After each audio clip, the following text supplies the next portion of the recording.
kalian jangan takut. Nanti bilang sama saya, karena kan Malaysia terkenal ya, paspornya kuat kan. Jadi imigran di sana, immigration tuh datang nanti ke satu tempat daerah kita itu bakalan cek satu persatu. Kadang Termasuk murid kita, anak-anak juga. iya, murid kita itu kadang ada satu yang ketangkep.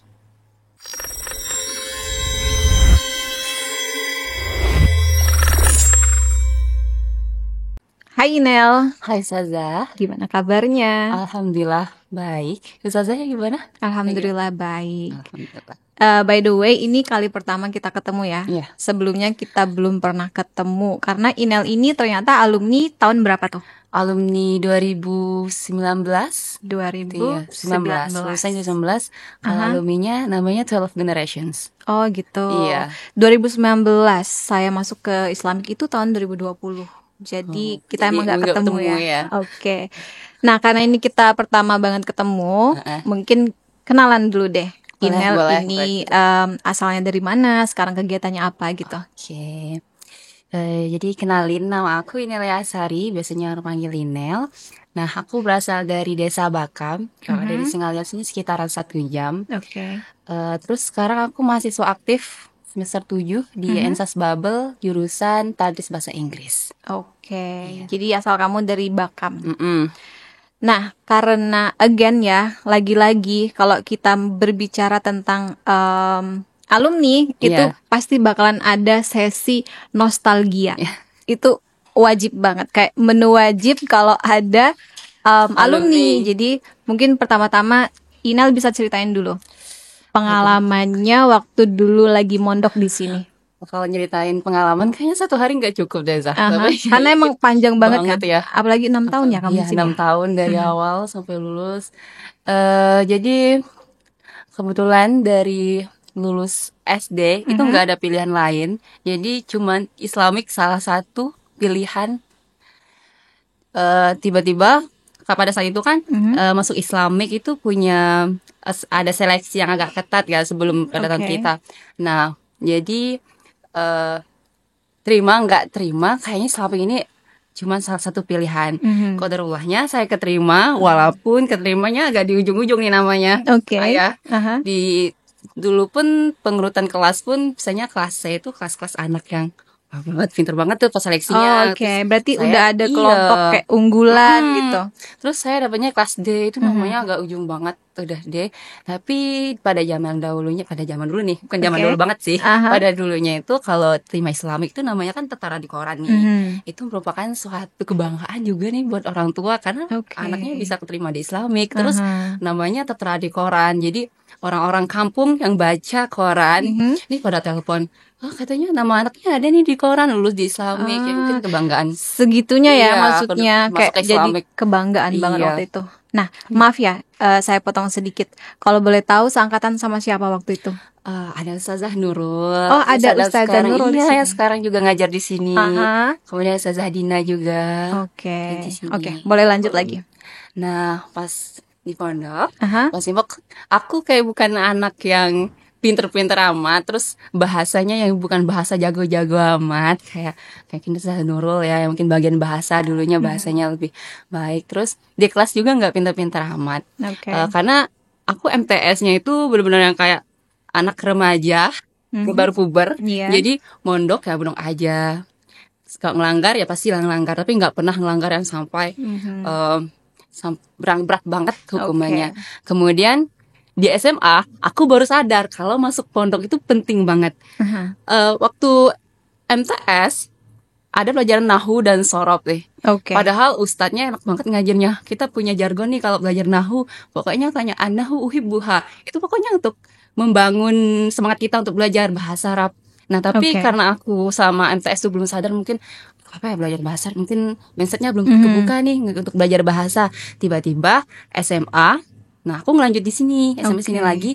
Nah, datang Ustadz Fauzan, baru deh pikiran aku lebih kebuka tentang bahasa Arab, bahasa Inggris. Nah, basic bahasa Arab yang mana harus dipelajari pada kelas 2 MTS, aku baru pahamnya kelas 1 SMA. Jadi aku tuh telat banget untuk belajar bahasa Arab dan bahasa Jadi Inggris. kayak selama MTS itu cuma ngalir aja Iya, gitu. ngalir aja. Yaudah, tanpa sadar ini penting, waktu itu belum tahu. Bener banget. Taunya pas SMA. Iya, bener. Jadi pas SMA aku baru sadar. Terus kebetulan juga aku ditempatkan di asrama. Jadi mudabiroh di asrama anak kelas 1. Oke, berarti jadi waktu itu kelas 10 jadi mudabiroh. Iya, anak kelas 1. Jadi aku lebih kerasa banget tanggung jawabnya ya. Oke. Ya, jadi aku nih harus berubah kayaknya karena harus contoh untuk anak-anak kelas 1. Nah, tiba-tiba kelas 1 udah mulai kebuka nih, kelas 10 mulai kebuka, pikirannya ngalir aja sama SMA. Udah kelas 2 SMA, terus kita jadi apa namanya? Mudabir ya, pengurus. Mudabir, jadi pengurus mudabir. Mungkin sebelum-sebelumnya di sini belum tahu ya. Jadi saya itu masuk yang mudabir yang garang banget, kalau kata anak-anak kok galak banget. Tapi kalau kita lihat ya nggak ada nih garang-garangnya. Kayak kadang saya kayak chill banget, tapi ya karena mungkin waktu itu kali ya. Mungkin sekarang kamu udah glow up beda. Mungkin waktu itu kamu kayak emang garang. Atau enggak? Enggak, tapi mungkin karena itu tugasnya udah amanahnya ya. Emang bagian aman juga, Hismul Amni. Ya, kodratnya emang gitu ya. Ya, harus tegas sama anak. Jadi Oke. Dari situ mulai kepikiran. Terus, jadi ceritanya dari awal MTS tuh kayak berjalan biasa aja. Terus kayak belum sadar belajar bahasa Arab ini untuk apa, bahasa Inggris apa. Pas SMA ternyata lanjut, itu jadi mudabiroh, terus mulai sadar nih, mulai belajar lebih giat lagi berarti. Oke.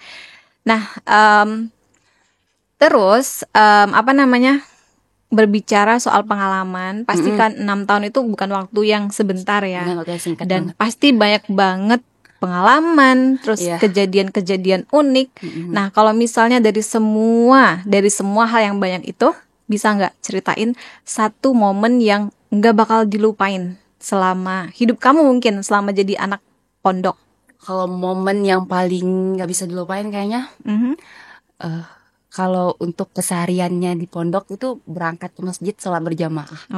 Itu momen-momen paling tunggu, gimana kita lari-larian, kadang belum mandi, belum cuci muka sama sekali, mungkin belum gosok gigi, tiba-tiba udah azan, jadi kita harus cepet-cepet berangkat gitu. Itu kerasa banget. Sampai sana kayak kita mungkin pas di jalannya tuh capek, tapi kalau udah sholat tuh bawaannya udah sadar lagi ya. Tapi kalau untuk bareng teman-teman nih, momen yang paling gak lupakan mungkin kalau ada kegiatan kayak seperti yang baru-baru ini ya, panggung gembira ya. Di situ kita kerjasamanya kelihatan banget. Kita gimana kita bisa membagikan waktu sebagai anak kelas 6, gimana kita membagikan waktu sebagai mendazomah, mungkin waktu itu masih mendazomah, gimana waktu kita menjadi panitia PG. Itu momen yang paling gak lupakan, gimana kita bisa menyalurkan bakat kita juga untuk anak-anak kan. Nah, seperti itu. Setuju sih, walaupun saya bukan alumni pondok, tapi kayak saya tuh pernah ngerasa kayak envy atau kayak jealous juga ke orang-orang yang mondok, karena mereka punya punya hal yang nggak dimilikin sama orang di luar. Kalau di luar kan mungkin cuma datang ke sekolah, pulang ke rumah. Kalau di sini mereka bener-bener hidupnya mandiri, terus mengedepankan kalau misalnya udah waktunya sholat, udah lonceng, langsung cepet-cepet.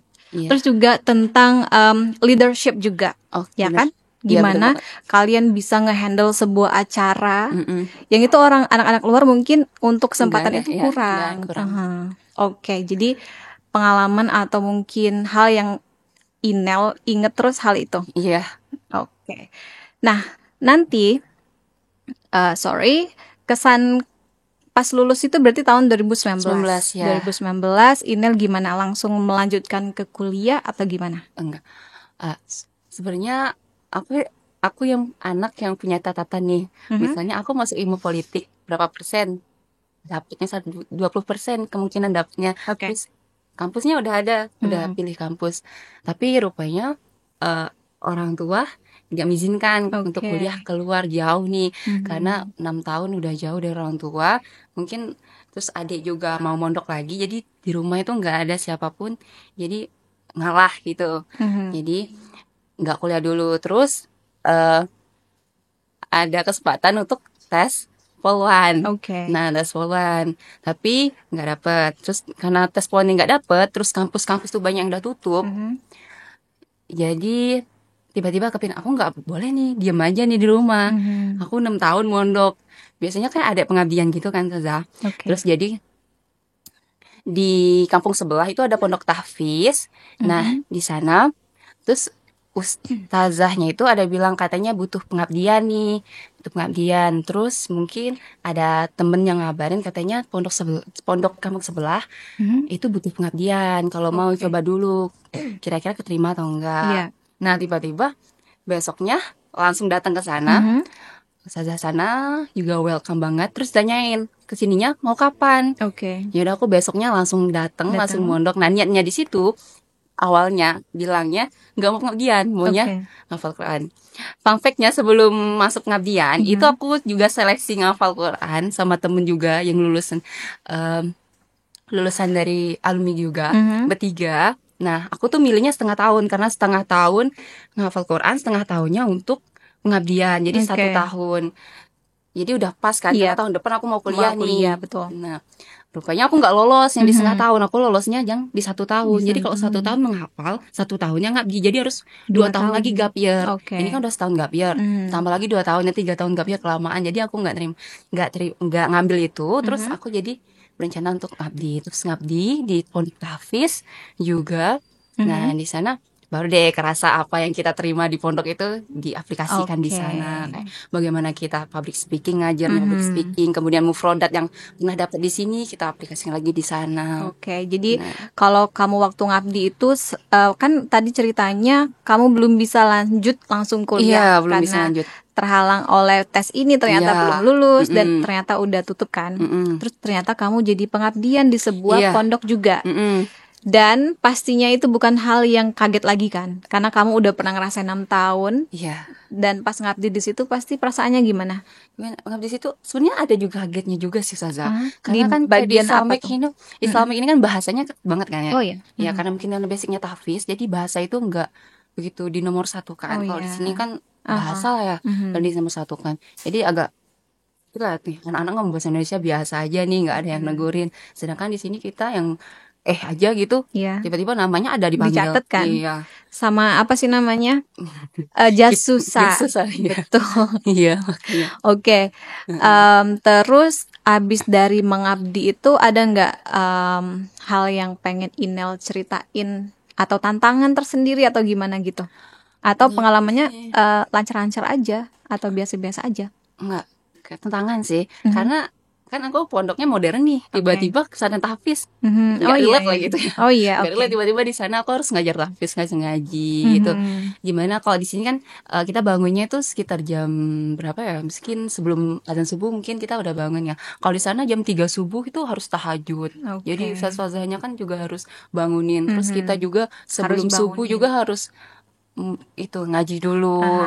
Jadi itu sih agak nggak relate gitu di situnya. Tapi dari situ mungkin kamu bisa dapat hal yang baru juga. Benar, baru. Jadi total kamu sebelum akhirnya masuk kuliah itu 1 tahun. 2 tahun. 2 tahun. Iya, gap year-nya 2 tahun. 2 tahun karena tadi gimana tuh? Iya, habis ngabdi terus karena tes poluan tadi nggak dapet, terus kampusnya tutup. Terus ngabdi juga kontraknya 1 tahun. Iya, terus pas aku keluar, cuma kontrak aku itu nggak pas itu. Pesantren itu nggak boleh kalau gurunya pengabdiannya sambil kuliah. Jadi pas aku keluar itu kampusnya udah tutup lagi. Karena jadi 2 kali tutup? Iya. Jadi ketutup 2 kali. Sebenarnya nekat daftar di UIN Jakarta jurusan bahasa Inggris. Nah, dapet. Tapi karena dari izin pondoknya itu nggak ngizinin, aku juga harus ke Jakarta sana, harus ngirim berkas-berkas ini. Jadi nggak bisa. Jadi akhirnya mau nggak mau harus ikhlas 2 tahun. Akhirnya sekarang kamu kuliah di Ansas Babal, di Institut Agama Islam Negeri Syabdurrahman Siddiq Bangka Belitung. Di apa tuh nama tempatnya? Di Petaling. Petaling. Iya. Itu pernah sih jalan ke Petalennya. Petaling. Petaling. Nah, kalau di kampus kamu yang sekarang itu gimana? Maksudnya kesehariannya kan sekarang Sekarang kan udah semester 7 nih. Iya. Semester 7 itu biasanya udah selesai KKN. Udah. Ya kan? Nah, ceritain gimana kegiatan kamu sekarang kampus gimana? Sebenarnya nih kampus nggak ada, karena nggak biar kan mungkin kan, terus ngabdi, terus nah kan ada 1 tahun nih nggak ada kerjaan. Nah pas 1 tahun itu aku les bimbel kayak bahasa Inggris, bahasa Arab, biar bahasa aku tuh nggak lupa ustazah. Jadi ngulang lagi, harus les lagi gitu. Nah tiba-tiba aku tahun selanjutnya baru 2021 baru kuliah ngambil jurusan bahasa Inggris, karena cuma itu jurusan yang aku mau. Fun fact aja, di Ainsas Babel nggak ada lagi jurusan lain. Karena relate aja mungkin kan dari anak pondok bahasa. Nah serunya lagi di kelas aku itu rata-rata anaknya anak pondok semua. Iya, kebanyakan anak pondok itu nggak jauh-jauh dari jurusan bahasa. Jadi ya udah enak aja, nyambung aja cerita kita. Terus kalau kita di kelas juga kita tuh kayak ngeluh. Itu biasanya kan karena dosennya bahasa Inggris, ngerti mungkin kita ngeluhnya pakai bahasa Arab biar dosennya tuh nggak paham apa yang dikeluhkan. Iya Pinter juga ya. Cuman agak terkejutnya kalau mungkin karena kelas aku itu nggak ada kompetitif sama sekali ya. Jadi kalau ujian itu kan, kalau di pondok ini kan kalau lagi masa-masa ujian kan belajar, buku bawa kemana-mana. Nah kalau sama kuliah itu jarang banget belajar. Jadi kayak udah lebih relax aja kan. Terus peraturannya juga nggak bakalan terlalu mengikat kan kalau udah kuliah. Tapi seru juga ya, maksudnya punya teman-teman yang punya background yang sama, terus juga punya keahlian bahasa yang mirip-mirip juga. Bahkan kalau nggak mau ketahuan bisa ngomong pakai bahasa Arab biar dosennya. Iya. Nah terus kan tadi udah semester 7 kan. Semester 7 itu biasanya udah selesai KKN, bener nggak? Kamu KKN-nya gimana sekarang ceritanya? Aku kemarin KKN-nya alhamdulillah ya dapet KKN internasional di Malaysia. Oh ya? Iya. Wow, seru banget. KKN-nya di Malaysia. Iya, di Malaysia. Di Malaysia itu gimana? Emang kerjasama dari kampusnya dengan pihak sana atau gimana? Jadi tahun perdana ya dari kampus aku ini tahun perdana. Tahun perdana. Iya. Sebenarnya untuk KKN ini aja ya LP2M yang ngurus KKN itu bagian akademik harus kayak berusaha bener, kita tuh harus berangkat gitu. Karena dari kampusnya itu juga nggak meyakinkan kalau kita ini bakal berangkat. Karena kita MOU-nya itu belum ada. Jadi KKN kita ini namanya KKN Internasional Kolaboratif di Malaysia. Kolaboratif berarti kita kayak collab gitu sama UIN Jakarta. Karena UIN Jakarta itu MOU-nya udah ada. Karena setiap tahun mereka ke luar negeri kan, malahan mereka ada yang ke Jepang, ke Korea, ke Jeddah gitu. Wow. Iya. Nah, terus pas karena kan ini kali pertama kan kalian dapat kesempatan kayak gini. Itu pas awal denger kalau kalian bakal KKN ke sana, gimana perasaannya? Jadi awalnya aku tes KKN ini, awalnya ada KKN namanya KKN Langsah, KKN Melayu di Aceh. Nah, kita itu sekitar 50 orang ikut seleksi nih, dibuka untuk anak semester waktu itu semester 6 sama semester 4 berarti kita ya. 6 sama semester 4 ada 50 peserta seleksi ikut KKN. Nah, di situ kita kan ada tes berkas administrasi, lulus, terus ada tes interview. Nah, di interview kita tuh ditanya-tanya nih ke lebih kemampuan kita tuh apa aja. Ya udah aku bilang aja kemampuan aku kayak public speaking, bisa bahasa Inggris, bisa bahasa Arab. Terus punya hobi berenang, hobi main volley gitu olahraga. Jadi kayak diceritain semua ya. Ya udah pede banget nih bakalan dapet nih kayaknya nih, karena ini yang ke Aceh. Iya, ke Aceh awalnya ke Aceh. Ngelihat teman sebelah aku nih sama sebelah aku ini yang CV-nya udah banyak banget, lombanya udah kemana-mana ya, kemungkinan dapat. Rupanya malahan temen kita yang biasa aja nih yang dapat ke Langsah, kita berdua yang nggak dapat gitu. Kan kita kenapa yang nggak dapat ya, kita mungkin pas pengumuman nggak dapat agak sedikit kecewa lah ya. Kita udah nyiapin banyak banget. Aku udah ikut organisasi ini, aku udah nyari pengalaman ini itu, terus aku juga kayak belajar nih, mungkin pas kuliah IPK aku harus besar, mungkin nanti kalau mau KKN keluar ada IPK, karena kita udah tahu isu-isu bakalan ada KKN internasional, walaupun tahu ada atau enggaknya, tapi kita udah nyiapin, ada desas-desusnya gitu. Nah, nggak dapet, terus tiba-tiba ada pengumuman lagi KKN internasional sama Nusantara. Ada yang Nusantara juga. Jadi banyak banget KKN sebenarnya, tapi emang KKN Nusantara sama Nusantara di Bandung, internasionalnya di Malaysia. Nah, karena tahu pengumuman ini, karena bakalan jauh nih ke luar negeri, jadi ngomong nih sama orang tua. Karena sebelumnya ke Langsah nggak ngomong, mungkin nggak dapat restu orang tua ya, makanya nggak dapet ya. Iya, bisa jadi. Bisa jadi. Jadi aku izin ada KKN internasional nih di Malaysia. mau ikut boleh nggak? Terus orang tua cuma ya udah ikut aja. Nanti kalau ada butuh apa-apa lagi habis ini kita bicarain sama-sama kan. Ya udah seleksi. Serunya lagi pas aku seleksi cuma kamu yang Inelia Sari yang jurusan tadris bahasa Inggris kata dosennya, dosen pas seleksi. Iya Bun, iya Bunda namanya. Bunda manggilnya Bunda waktu itu Bunda. Sebut aja Bunda ya. Emang panggilannya Bunda. Ya, panggilannya Bunda Bun biasanya. Seleksi. Jadi dia udah enak banget ya interviewnya cuman gini doang ya. Ini lolos apa enggak kira-kira? Nah, tiba-tiba udah kita 1 minggu gitu tiba-tiba ada nih pengumumannya, ada nama aku yang tertera di KKN Internasional. Nah, cuman kita terus Bunda ini cerita awalnya kenapa bisa nggak lolos KKN Langsa, kenapa internasional. Jadi ternyata ada plot twist di situ. Ada plot twistnya. Sebenarnya kita ada 2 orang, aku sama teman aku satunya lagi yang ke KKN internasional. Nama kita itu udah ada. Emang udah mau diberangkatkan gitu ke KKN internasional. Nanti ada atau enggaknya ya udah namanya udah ada. Rupanya buka seleksi lagi untuk nambah orang. Jadi kita berangkatnya 6 orang dari INSS Bubble. Ternyata emang rencana kita itu kadang nggak sesuai sama hasilnya, tapi ternyata ada rencana lain yang lebih bagus lagi. Ternyata kamu nggak jadi ke Aceh, jadinya ke Malaysia internasional. Ternyata gimana? Kita lola ya. Kita lola. Kita kayak nge-freeze. Geser dikit ya. Kita badannya yang geser. Iya, pikirnya badannya geser tuh kan. Jadi iya betul. Nah, ternyata ke Malaysia itu nggak semua orang bisa ikut. Harus diseleksi dulu.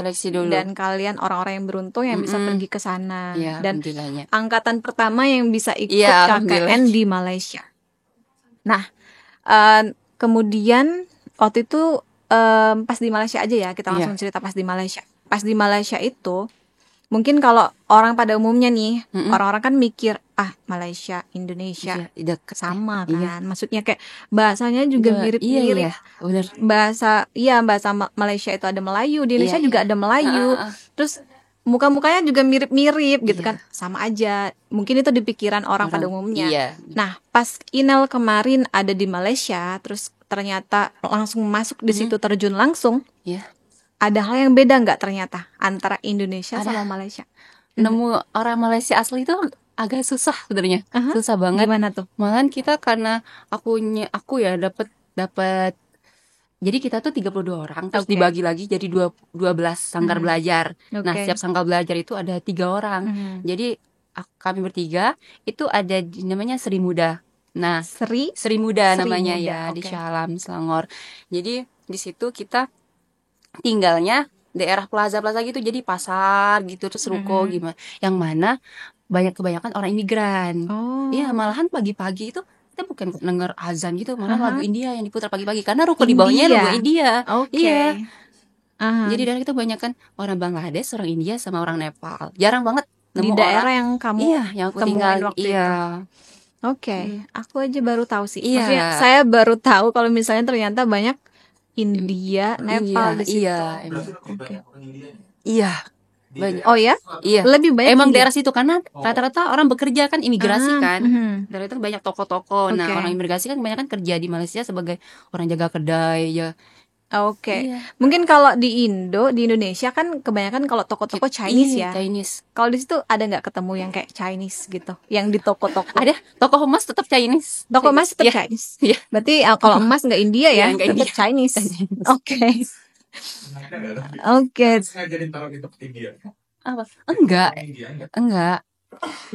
Tapi emang kebanyakan imigrasinya gitu. Orang banyak imigrasi, ketemu imigrasi. Malah kita jarang banget ketemu orang Melayu asli ya, benar orang sana. Banyakan ketemu yang imigran waktu itu. Terus kita juga beradaptasi, kita berinteraksi sama anak-anak imigran. Yang kita ajar itu anak-anak imigran. Jadi kita tuh nggak tahu gimana orang sana yang hasilnya bagaimana, sifatnya gimana, nggak tahu. Berarti otomatis nggak bisa mengaplikasikan bahasa Melayu. Harus pakai bahasa Inggris at least kan. Terus gimana? Interaksi di situ gimana kemarin? karena banyak imigran ya mungkin ya. Pertama kali ini lucu banget, kita pertama kali pergi makan, kita mesen makanan, orangnya nggak paham kita ngomong apa, terus kita juga nggak paham dia ngomong apa, sama-sama nggak paham. sama-sama nggak paham. Kita cuman ketawa-ketawa karena kita nggak bisa bahasa Melayu juga kan.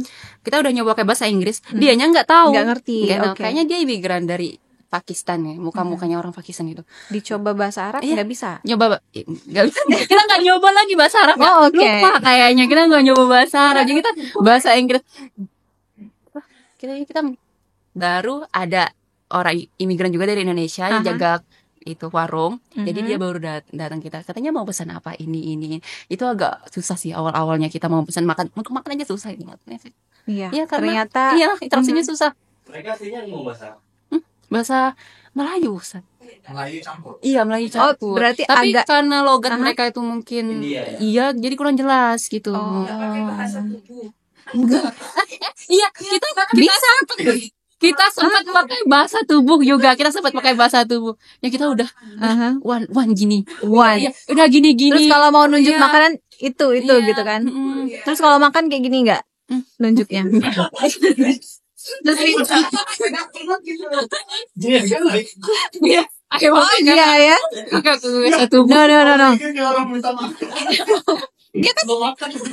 Emang mau beli makan? Iya, mau beli makan. Oke, tapi kayaknya kalau bahasa Melayu makan mirip gak sih? Makan tetap kayaknya deh.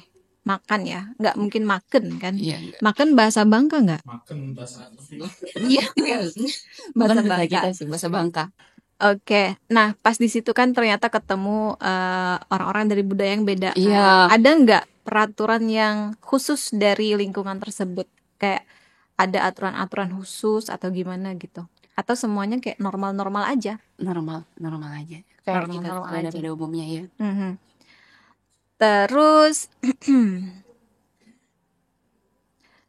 nah coba diceritakan gimana pertukaran antar budaya yang kamu rasakan selama di situ. Tukaran budaya.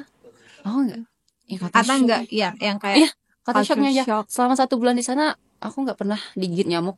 Jadi nggak ada nyamuk. Nggak ada nyamuk sama sekali. Dan aku nggak ada nyamuk sama sekali. Oke. Terus ini porsi makannya agak berbeda ya. Kalau di Indonesia mungkin kita porsinya sedikit gitu. Kalau mereka porsinya banyak banget. Jadi kita kalau beli makan itu bisa sampai 2 kali makan lagi habis itu. Wah, berarti hemat dong. Enggak. Enggak hemat. Karena emang porsinya banyak tapi harganya juga agak prices. I see. Iya. Oke.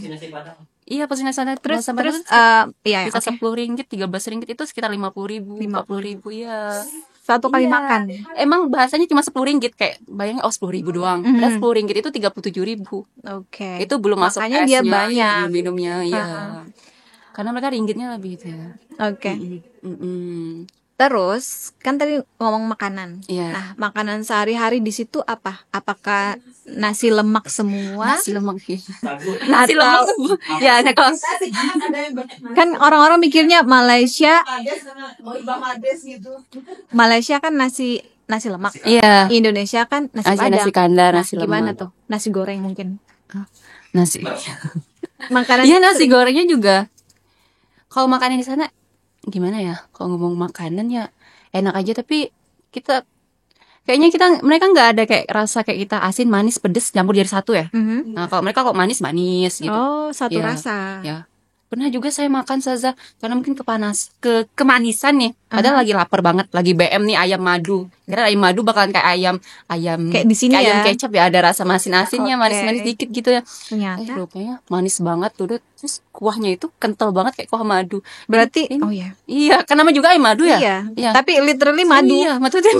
Jadi saking manisnya aku bawa pulang, aku cuci lagi ayamnya. Maaf banget kedainya ya, aku cuci lagi ayamnya, terus aku goreng lagi karena kemanisan banget. Jadi terus aku udah beli bukan lagi ayam madu, lagi ayam cuci madu kayaknya ya. Karena dicuci dulu kan. Oke. Padahal kental kayak kuah santan gitu, tapi rasanya manis banget. Karena lidahnya kan tidak. Iya. Nah, iya. Terus kalau masalah lidah, tadi kan makanan. Cocok nggak sebenarnya di lidah kamu makanan di sana? Secara pribadi. Ada yang cocok, ada yang kayak madu tadi mungkin kurang cocok. Terus kayak nasi lemaknya. Terus kue tiaw. Di sana kan ada kue tiaw. tiawnya ya. Terus ada nasi goreng kampung. Nah, Mhm. mereka tuh kayak nasi goreng kampung, nasi goreng mama, kue tiaw kampung, kue tiaw mama. Nggak tahu apa bedanya. Oke. Cuman beda ada ayam sama nggak ada. Oh, Ayamnya yang aja. ada ayam yang kampung atau yang mama? Kalau mama itu nggak ada ayamnya, kalau Oke. kampung ada ayamnya. Oh, berarti di kampung ada ayam. Cuman Di Iya. mama belum beli ayam kali ya. Iya. Mungkin ya. Iya. Mhm. Kalau minuman di sana yang kalau paling kenal tuh kan es Milonya ya, kata mereka Milo di sana terkenal, padahal enggak. Es tariknya enak banget. Es tarik. Iya, es tarik Dakom itu tuh Es teh kayak tarik nggak? iya. Es tarik atau es teh tarik? US. Tes O itu teh O itu Teh namanya O. es teh. Es teh. Ya. Oke. Yang ditarik Teh ice teh ice. itu teh tarik. Oh. Udah teh. Oke. Saya mau baker ya. Teh apa? Oh, cuma ada di WhatsApp ya. Nah, terus minuman di sana juga nggak manis Nggak kayak manis. minuman di kita aja itu. Oh, bedanya di Iya. minumannya. Mm-mm. Di situ nggak manis, di kitanya Iya. manis. Oke. Nah, tapi kalau untuk makan nggak begitu susah kan? Maksudnya kayak kebanyakan Nggak. mayoritas Iya, Muslim, iya. jadi nggak susah nyari makan juga Sana untuk kayak yang ada non juga halal. warung bakso kayak di Indonesia aja kayak sama. Iya. Iya, warung makannya juga Pernah ketemu ayam nggak? peyek, ayam geprek, banyak baksonya. Karena orang Indonesia juga yang kedainya punya orang Indonesia. Oke, berarti banyak ketemu sama orang Indonesia juga. Iya, Sering malah lebih berarti. banyak bahasa orang Indonesia daripada orang sana asli. Sana. Oke. Iya. Terus kita bicara sekarang makanan udah ya. Mm-mm. Aman soal makanan Aman, ya. aman. Banget. Mungkin nanti kalau kita punya kesempatan main ke Ya. Malaysia, kita bisa tanya ke Inel. Iya. Amin. Ya, boleh. Iya. Amin ya. Kita bisa minta rekomendasi sama Iya, Inel. boleh, Mau boleh, makan boleh. apa? Boleh satu. Tour guide tapi dibayarin ya. Iya. Nah, terus kita sekarang bicara soal ibadah dulu deh. Mm-mm. Kalau kita pikir kan Malaysia Mm-mm. itu mungkin mirip-mirip sama kita. Iya. Nah, kalau kamu sendiri pas nyampe sana, apakah sama seperti pikiran orang-orang tentang ibadah di situ gampang atau gimana? Tadi kan kalau kita dengar katanya yang suara azan itu suara jarang. iya, jarang. Nah, itu gimana? Karena- Bisa diceritain? Mereka kan kalau kita kan kalau di Indonesia nih kan kalau nggak orang pribumi asli, maksudnya orang orang pribumi sama orang Cina kan. Oke. Kalau mereka tuh ada 3, jadi orang Bangla, Mhm. terus Melayu sama orang Cina. Jadi Oke. tiga itu suku yang kuat di sana tuh yang jadi kebetulan daerah aku itu udah aku bilang kebanyakan orang Bangla, Oke. orang Nepal sama, jadi ada masjidnya tapi kita harus jalan sekitar 12 menit itu masjid besarnya 12 menit. Tapi kalau azan kedengeran tapi ya udah kecil lagi. Oke. Nggak lama dari azan baru dia lagu India itu mereka putar. Mereka agak menghormati sebenarnya. Berarti apa sih namanya, toleransinya bagus Iya. juga ya, walaupun berbeda-beda. Berarti di situ mereka Hindu ya, kebanyakan. Hindu Nggak nggak? tahu sih, kayaknya Hindu ya. Nggak tahu sih orang. Kurang tahu Aman, ya. iya. Jadi pokoknya kalau ibadah aman-aman aja. Aman aja. Nah, kalau di KKN itu bisa ya, sekarang kita cerita soal KKN dulu. KKN itu kan biasanya kita melakukan sesuatu, mengabdi. Iya. Kita belajar juga di situ, banyak programnya juga. Nah, coba Inel ceritain KKN sama KKN-nya di situ gimana? Oke. Terus KKN kita ini kan kayak KKN kan punya pengabdian ke masyarakat nih. Kita kalau di mungkin KKN biasanya itu pengembangan kepada masyarakat. Oke. Nah, sedangkan kita tuh bukan itunya. Poin kita adalah bagaimana kita bisa berinteraksi sama anak-anak imigran Indonesia yang ada di Malaysia. Oke. Jadi kita di sana bukannya yang kayak bikin Program apa program gitu? untuk masyarakat di sana, bukan, tapi kita ya udah kita ngajar aja, cuman ngajar mereka. Karena di sana sebenarnya banyak ada sekitar 70 lebih sekolah Kuala Lumpur Indonesia. Jadi anak imigran Indonesia yang di sana. Nah, satu sekolah itu bisa ada yang ratusan. Oke. Ada, kalau di sekolah aku 22 orang, terus gurunya cuma 1. Gurunya 1. Si guru cuma 1. Itulah dia bapak pengelolanya, dia juga gurunya. Nah, jadi Kepala sekolahnya juga. iya, itu hanya Satu gurunya orang kan. itu? Iya, terus Oke. anaknya itu yang anak dari umur 5 tahun, 4 tahun sampai 12 tahun. Jadi bermacam-macam anak dijadiin satu ruangan, cuma dipisah aja. Mungkin ini kelas tingginya, terus sedangnya ini yang anak-anaknya. Oke. Jadi Cuma 1. waktu itu Ya. mengabdinya atau berinteraksinya ke Iya. satu sekolah aja atau berpindah-pindah? satu sekolah aja. Terus tapi kita punya proker lain ke sekolah lain. Oke. Gitu, ya. Terus jadi anak-anak imigran Indonesia itu ya udah nunggu gurunya, nunggu anak KKN datang, baru mereka ada guru. Iya, setiap bulan tuh ganti gurunya. Oke. Iya, ganti guru. Programnya hanya di sekolah ya? Iya, program kita hanya di sekolah. Tapi kita punya juga kayak festival budaya. Kita program kita juga punya kayak gimana ya? Jadi di Malaysia juga ada yang kayak kereta api Sarong namanya. Itu festival budaya mereka. Nah, kita juga join di sana. Nanti aku ceritain deh festival kayak gimana. Nah, gitu. Jadi kita cuma di sekolah itu aja. Di sekolah. Berarti program yang kalian lakuin itu emang fokusnya ke pendidikan. Iya, pendidikan. Karena sesuai dengan jurusannya. Iya gitu ya.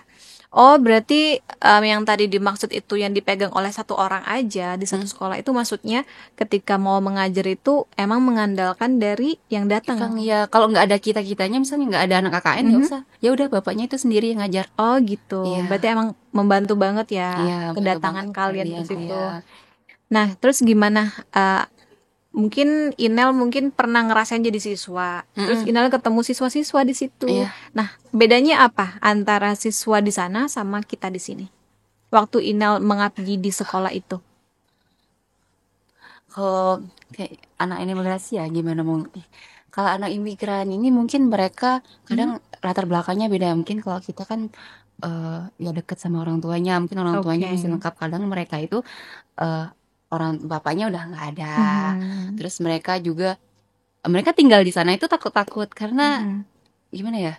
Kalau kita bilang iya ada polisi nanti, saking gimana ya? Saking imigrasi itu di sana tuh bapaknya tuh bilang kalau ada polisi datang ke sekolahnya kalian jangan takut. Nanti bilang sama saya karena kan Malaysia terkenal ya paspornya kuat kan. Jadi imigrasi di sana immigration tuh datang nanti ke satu tempat daerah kita itu bakalan cek satu persatu. Kadang termasuk anak-anak juga. Iya, murid kita itu kadang ada satu yang ketangkep. Iya, nggak tahu apa. Tapi nanti dibebasin lagi sih. Oke. Iya. Agak beda karena mereka latar belakangnya kebanyakan ada yang ditinggal orang tuanya. Kadang ibunya mungkin orang Indonesia, bapaknya orang luar nih nikah. Mereka nggak ada data resminya. Jadi ya kalau negaranya nggak resmi. Jadi agak nakal sih. Beda banget sama kita. Agak nakalnya agak luar biasa. Ya. Oke, karena latar belakangnya tadi keras juga. Mereka keras juga. Terus kalau yang ada nggak hal yang lucu dari ngajar di situ, ngabdi di situ? Ada sih kok. Jadi satu minggu itu udah minggu ketiga, kalau nggak salah udah minggu ketiga. Jadi awalnya mungkin anak ini kayak main kan lari-larian, karena mereka udah biasa kan lari-larian. Terus dia muntah. Sebelumnya aku nggak pernah bersihin muntah ya. Tiba-tiba mau nggak mau, ya tiba-tiba kita bersihin. Ya, terus teman-teman aku yang duanya kayak mereka bersihin kita nggak bisa. Iya nyuruh-nyuruh gitu. Terus untungnya karena ada yang anak agak besar di sana kan perempuan 2 orang, jadi dia yang bantu bersih-bersih. Ya pokoknya minggu itu hektik banget. Terus ada juga yang BAB di celana. Aku sampai aku mau pulang nggak tahan lagi. Itu kayak vibes-vibesnya kayak ngajar ini ya, kayak TK ya. TK. Iya, dari umur 4 tahun sampai 12 tahun gitu. Dipisah, pelajarannya dipisah. Tapi mereka tetap kurikulumnya merdeka. Iya, ada bukunya karena mereka tuh di bawah naungan SIKL. Ada sekolah resminya SKL, terus dibagi lagi sekolahnya jadi 70 lebih tadi di daerah terpencil gitu. SKL itu daerah Kuala Lumpurnya, sekolah besar pusatnya. Berarti tadi pengalamannya di situ ngajar. Tadi kan Inal sempat cerita ada temannya juga di situ. Berarti kerjanya harus bareng tim kan? Nah, kalau di tim Inal sendiri itu ada kendala nggak komunikasinya atau apanya gitu? Ada nggak sempet kayak marah-marahan lah? Nggak ada. Aman aja. Karena satunya itu dia divisi acara yang ngatur semua kegiatan kita sama KKN dari kita pergi sampai pulang. Satunya lagi sekretaris. Terus mereka basicnya kita pondok semua kebetulan. Iya, kita betul nyambung. Jadi kalau ngajar itu kan paginya kita ngajar umum nih, kayak ngajar MTK, IPA, IPS, bahasa Indonesia. Terus siangnya itu habis ba'da duhanya itu kita ngajar baca tulis. Nah, ba'da zuhur baru ngaji. Nah, ngaji itu kita bagi bareng-bareng. Terus yang anak yang kelas tinggi tadi, mereka kalau udah habis ngaji, baca Quran, mereka bakal belajar tajwid, bahasa Arab. Nah, kan anak kecil-kecil nih imla gitu. Nulis apa yang mereka ngaji tadi. Oke, berarti untuk kerja tim itu kayak nggak ada masalah. Nggak ada masalah. Kalau di weekend gimana? Weekendnya libur kan? Libur. Kalian ngapain di situ?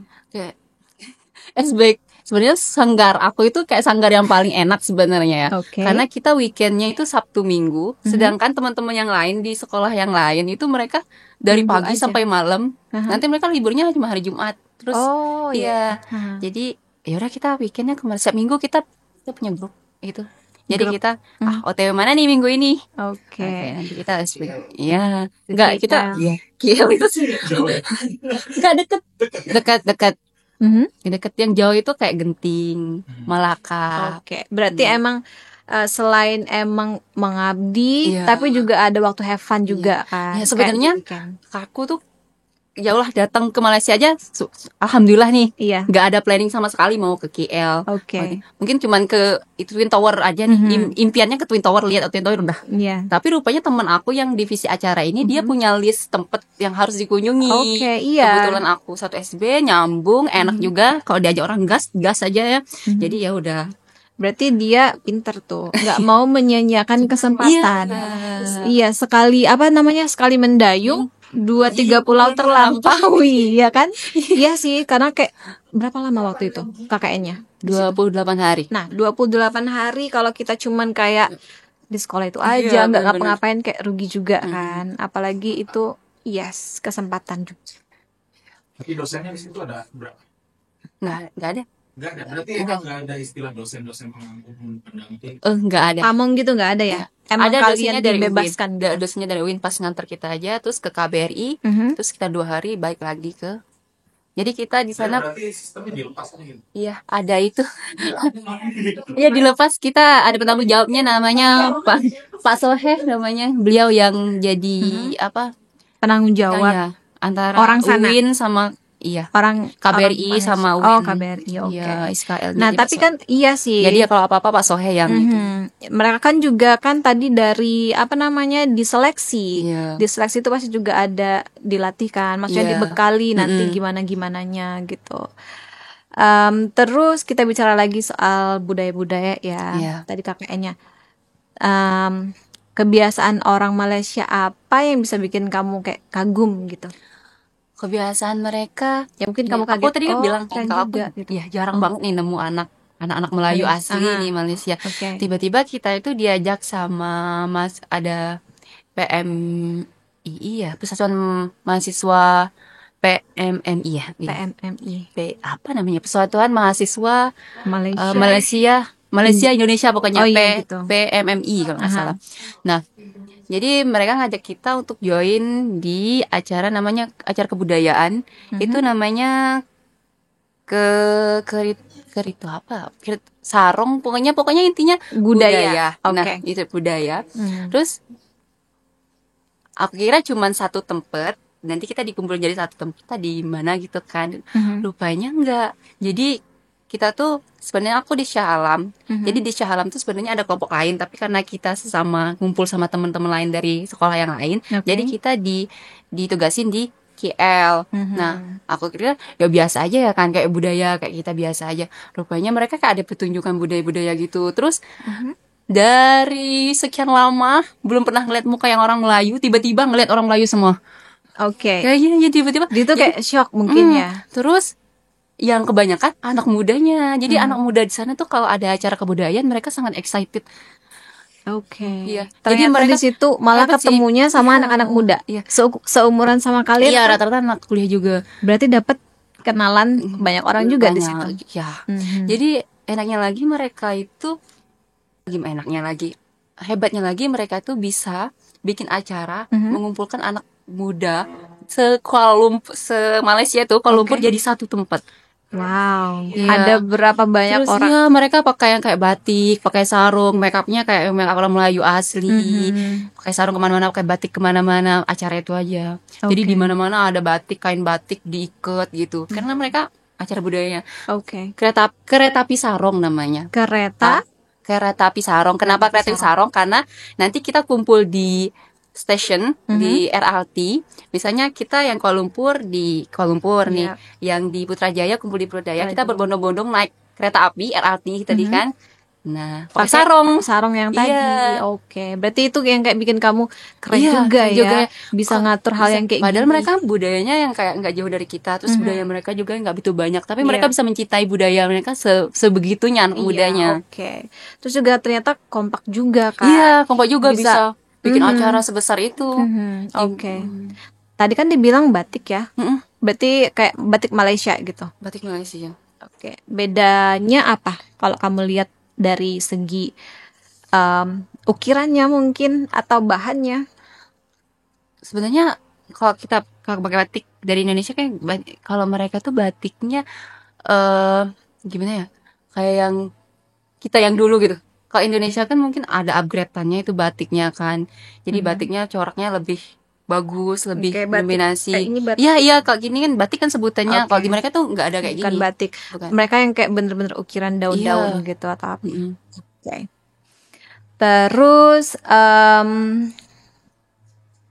yang paling spesial banget yang kamu dapetin ketika waktu itu di sana di Malaysia itu apa? Spesial banget apa di Malaysia tuh selama 28 hari yang bisa interaksi sama anak-anak di sana. Ya, jadi gimana mereka cerita? Nanti kan, jadi mereka tuh dijemput sama orang tuanya. Jadi dari waktu jemput kan ada space waktu nih, habis belajar sama dijemput. Nanti kita bakal cerita. Jadi hebat banget ya anak di sini. Mereka dalam keadaan gini aja semangat banget mau sekolah. Iya. Ya dalam keadaan gini aja mereka masuk sekolah. Kadang latar belakang keluarganya juga yang kayak tadi kan, mungkin ada bapaknya yang suka mau-maukan, terus kasus narkoba di penjara, tapi merekanya anaknya pinter banget gitu. Jadi mereka sekolah itu sih yang bikin amazed banget sama mereka. Amazed ya. Iya, bener sih, amazed juga kadang apa yang kita lihat itu bisa jadi refleksi buat kita kan. Kayak di Indonesia malas-malasan, bolos-bolosan sekolahnya, sedangkan mereka untuk keluar aja takut gitu, untuk keluar aja takut, tapi mereka masih sekolah. Itu ngobrol sama siswanya pakai bahasa apa? Jadi mereka tuh karena anak Indonesia juga kan, karena mereka kadang ada yang pulang ke Indonesia, kadang enggak. Jadi campur-campur aja Indonesia. Tapi mereka masih ada sih kayak semalam itu, kita kayak semalam itu kan semalam. Kalau mereka semalam kan kemarin. Nah gitu, iya. Semalam malam tadi gitu. Iya, gabungan Indonesia Malaysia. Oke.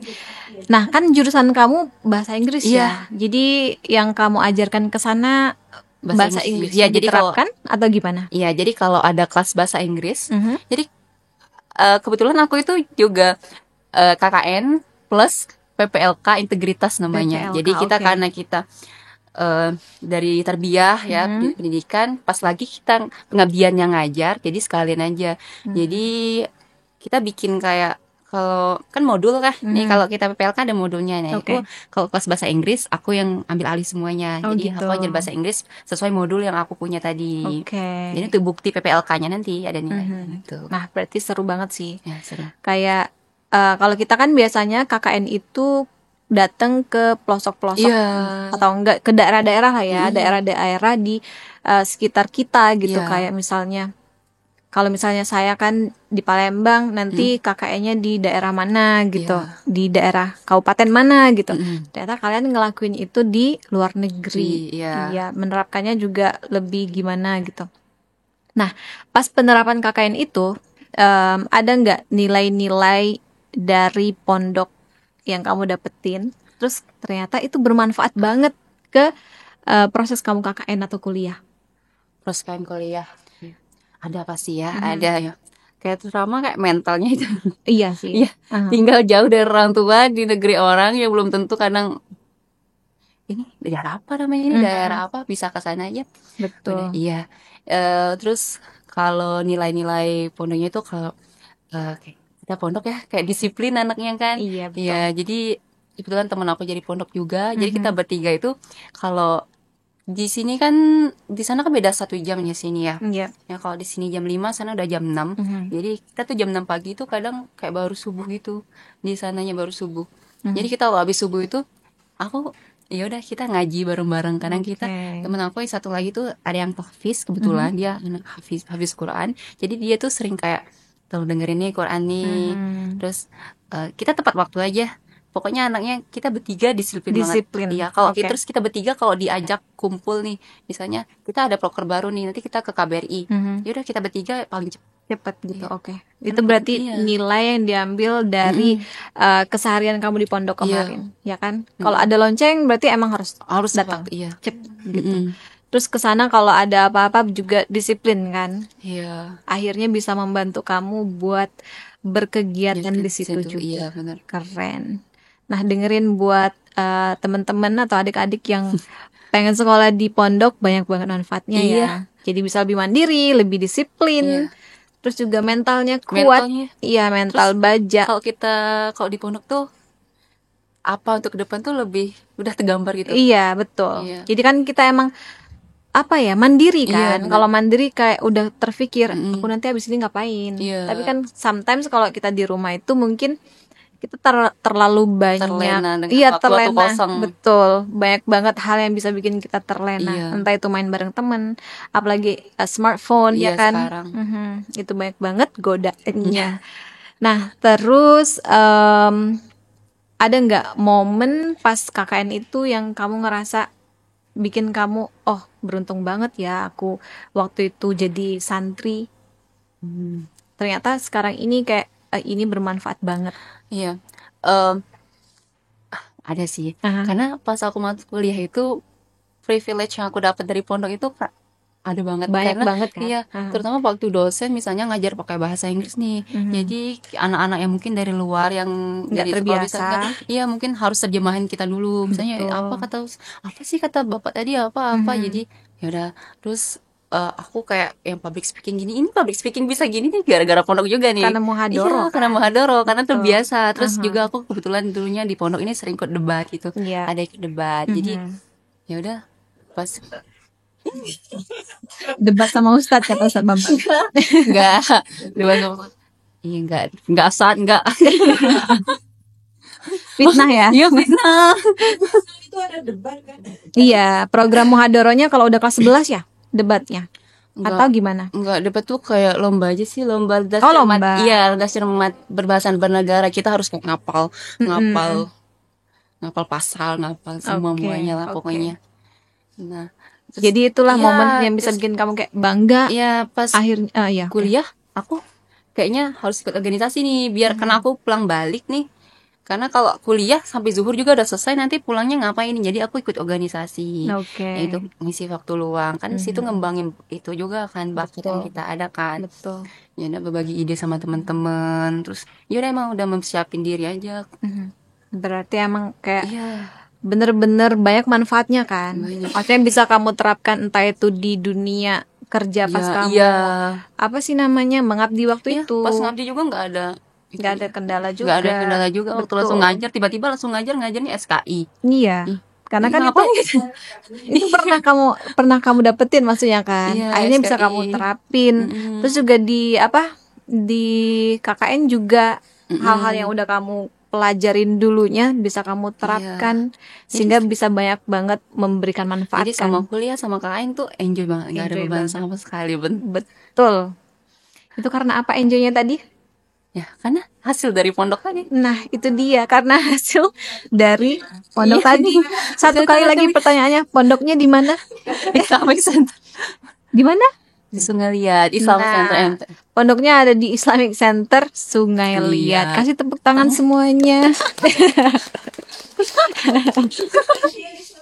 Jadi kita kayak oke. Promosi ya, promosi terselubung. Iya. Ah.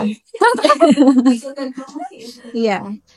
Oke, betul sih. Maksudnya lagi-lagi ya, kalau saya ngelihat anak-anak di pondok itu ada rasa cemburunya juga. Kayak saya dulu nggak pernah kayak gini. Iya. Terus kayak kalau mereka kan punya ruang, punya lingkungan di Iya. mana mereka bisa praktek bahasa setiap harinya. Dulu saya nggak punya siapa-siapa untuk praktek bahasa. Jadi kan saya juga jurusan bahasa Inggris kan waktu itu. Jadi kalau misalnya mau ngomong itu nggak tahu mau ngomong sama siapa. ya. Kalau di sini kan temen-temennya udah banyak. Maksudnya bisa cari partner Iya. kan. Buat ngomong ke semua orang emang harus pakai bahasa Arab, emang harus pakai bahasa Inggris. Iya. Jadi kayak bener-bener beruntung punya lingkungan di mana bisa mengaplikasikan bahasa itu dengan baik. Iya, Ya benar saja. kan, jadi lebih cepat belajarnya karena emang yang kita butuhin kalau belajar bahasa itu adalah lingkungan ya. kan. Betul. Nah, terus dari pertukaran budaya yang kamu dapetin kan di Malaysia, pasti kamu belajar, oh budaya Malaysia ternyata kayak gini. Iya. Terus budaya kami dulunya kayak gini, maksudnya di sana kayak gitu misalnya. Nah, pas kamu tahu ada pertukaran budaya itu, ada nggak budaya sana yang kamu kayak tetap lakuin pas kamu balik ke sini? Kira-kira ada nggak budaya Malaysia yang Kayak kebiasaan yang kamu aplikasiin gitu aplikasiin yang dari sana dari di sini? sana di sini? Kayaknya nggak ada deh Sasa. Karena kita serumpun ya, nggak jauh-jauh beda budayanya orang-orang. Karena emang mirip-mirip Iya, kan? mirip-mirip, kita serumpun. Oke. Nusantara katanya, satu Nusantara biasanya orang nyebut. Oke, berarti emang nggak ada perbedaan yang signifikan banget kan? Iya tadi yang mencintai kebudayaan mereka tadi kan. Kan cuman Indonesia ini kan banyak banget budaya, maksudnya sayang banget nih anak mudanya cuma nggak. Oh iya. Iya, nggak bisa. Adalah salah satu nih budaya kita, mungkin kita gimana kita cintai nih, kita jaga. Nah kalau mereka kan budaya mereka itu tadi ya, terus mereka jaga, mereka lestarikan dengan bikin acara per tahun seperti itu. Oke. Nah mungkin Indonesia, anak-anak Indonesia juga boleh mungkin seperti itu nanti. Mungkin kalau kamu ada ide apa ya, nggak mesti di seluruh Indonesia deh, mungkin di Bangka aja Di dulu. Bangka aja dulu mungkin. Ada nggak ide kamu yang bisa orang-orang lakuin untuk melestarikan budayanya? Sebenarnya di Bangka budaya itu kan banyak ya, kayak acara-acara per tahun tuh kan, kayak kayak Ruwa itu juga kan budaya kita kan. Terus nganggung kan? Iya. Nganggung Itu masih kan, tapi kan berjalan. budaya gitu kan yang banyak kan kita kan masih yang orang sepuh-sepuh nih, yang turun tangan nih. Nah sedangkan buka budaya di sana anak mudanya yang lebih banyak. Nah gimana kita sebagai anak muda nih seharusnya ya lebih mencintai budaya kita. Oke. Iya. Oke. Kita udah banyak nih bicara soal pengalaman kamu, terus juga perjalanan KKN-nya gimana tadi. Nah, terus kan pasti ada beberapa nih, banyak banget pasti juga orang-orang yang mungkin pengen juga ngerasain gimana rasanya KKN-nya di luar negeri, entah itu di Malaysia atau ada juga yang kadang-kadang ke apa sih namanya, Thailand. Iya, Thailand. Terus mungkin ada adik-adik tingkat yang pengen ngerasain kayak Inel. Nah, ada nggak tips dan triks yang bisa kamu kasih ke orang-orang? Tips trik pertama-tama ya, kalau di kelas kita harus sebagai mahasiswa yang aktif, terus ikut organisasi juga biar nambah wawasan. Terus mungkin di luar kalau ada organisasi di kampung apa di mana, di Bangka ini kan banyak organisasi, mungkin bisa diikuti karena itu nambah pengalaman kita nanti di CV kita gimana dicantumkan. Oh mungkin jadi tolak ukur orang nanti kan kalau lagi cek administrasi, oh dia pengalamannya banyak nih. Ya sama yakin aja sama diri kita sendiri, kalau emang yakin mau ikut, itu pasti. Kalau yakin mau ikut ya udah itu pasti ikut gitu ya kan. Terus dipersiapkan juga pasti. Karena itu lagi kembali lagi, karena sebenarnya tantangannya itu bukan sebelum pas seleksi aja, pas seleksi tantangannya apa bukan, tapi dari nama kita dinyatakan lolos sampai akhirnya kita pulang lagi ke Indonesia, itu menjadi tantangan. Jadi tips dan triksnya sebenarnya sederhana ya, cuman kayak percaya diri aja, terus lakukan yang terbaik. Kalau belajarnya di kelas harus aktif, betul. Terus kalau info juga harus update, jangan sampai ketinggalan info. Orang udah mau ke Malaysia kita nggak tahu apa-apa kan, betul. Masih tidur kayak Mr. Rido. Nah Terus apa harapan untuk hubungan dunia pesantren sama internasional? Ada nggak sebenarnya menurut kamu pesantren ini ada nggak hubungannya sama dunia internasional? Bahasanya, betul. Bahasa kata-kata kan jendela dunia ya. Ya tanpa bahasa kita bakal buta sama dunia. Kita kalau mau baca berita dari luar nih, kan beritanya dalam bentuk ya walaupun ada translate lah sekarang ya, tapi nggak relate gitu. Kadang terjemahannya sama yang aslinya. Enak kan yang bahasa Inggrisnya misalnya baca kita. Ini bahasa. Oke, setuju banget. Gimana? kalau kita bisa bahasa kan kita nggak megang-megang HP. Iya. Bisa gitu. Betul. Walaupun aja 1-2 kata yang kita tahu, terus dalam kalimat tahu maksudnya gitu. Iya. Betul. Oke, berarti balik lagi relate Bahasa. banget sama jurusan kamu kan. Iya. Jurusan kamu emang bahasa. Sorry Mr. Rido. Oke. Nah, dari semua yang udah kita bahas, ada nggak pesan-pesan untuk semua yang dengar kali ini atau yang nonton? Iya. Dari Inel, spesial tamu kita spesial kali ini. Ya, pesan-pesan untuk teman-teman aku, mungkin generasi aku ya, alumni aku ya, terus aku dulu ya, yang lagi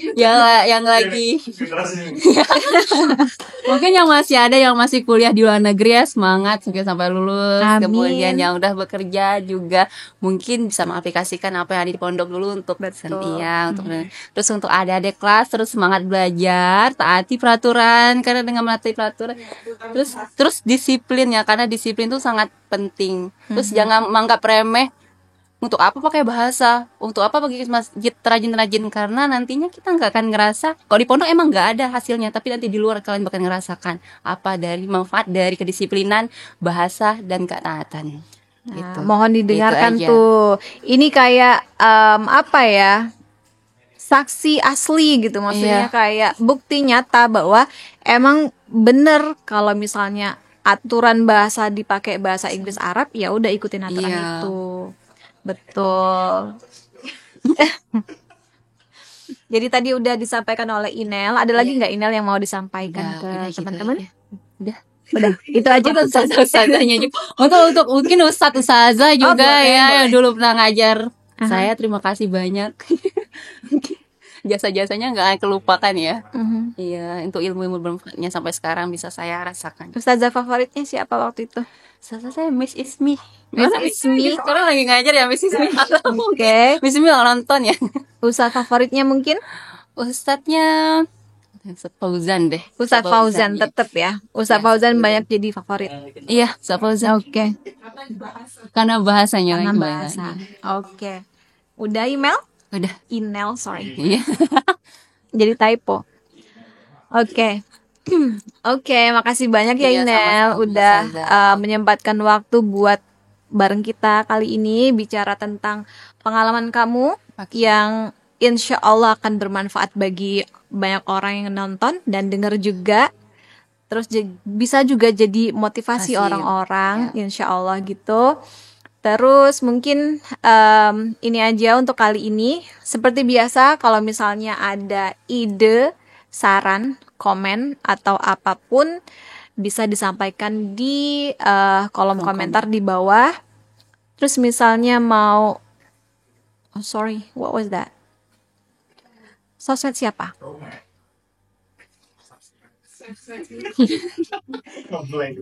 Snowflake. Kalau ada komen-komen jangan lupa disampaikan di kolom komentar di bawah. Terus jangan lupa follow, like, subscribe juga, dan share ke teman-temannya semua. Oke. Terima kasih. Wassalamualaikum warahmatullahi wabarakatuh. Waalaikumsalam warahmatullahi wabarakatuh.